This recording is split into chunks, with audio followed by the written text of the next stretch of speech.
விஜயின் தமிழக வெற்றிக் கழகத்தின் சார்பில் நடைபெற்ற தேர்தல் பிரச்சாரத்தில் ஏற்பட்ட கூட்ட நெரிசலில் சிக்கி 39க்கும் மேற்பட்டோர் உயிரிழந்துள்ளனர். இந்த துயரமான சம்பவத்தால் கரூர் மாவட்டம் முழுவதும் இன்று துக்கத்தில் ஆழ்ந்துள்ளது. கூட்ட நெரிசலில் சிக்கி உயிரிழந்தவர்களுக்கு அஞ்சலி செலுத்தும் விதமாக கரூரில் இன்று கடைகள் அடைக்கப்படும் என அறிவிக்கப்பட்டுள்ளது. இந்நிலையில் கரூர் நகர பகுதி போக்குவரத்து காவலராக பணியாற்றி வரும் தேவேந்திரனின் மனைவி சுகன்யா கூட்ட நெரிசலில் சிக்கி உயிரிழந்தார். அதன் பிறகு அவரது உடல் பிரேத பரிசோதனைக்கு அனுப்பி வைக்கப்பட்டு பின்பு குடும்பத்தினரிடம் ஒப்படைக்கப்பட்டது.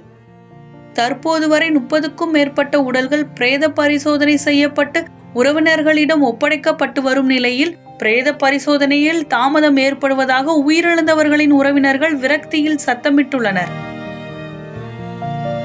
இந்த காலதாமதம் குறித்து பாதுகாப்பு பணியில் இருந்த காவலர்கள் கூறுகையில், மீதமுள்ள உடல்கள் பிரேத பரிசோதனை செய்யப்படுவதை வீடியோ பதிவு செய்ய வேண்டும் என தெரிவித்ததின் பேரில் தற்போது இந்த காலதாமதம் ஏற்படுவதாக தெரிவித்தனர்.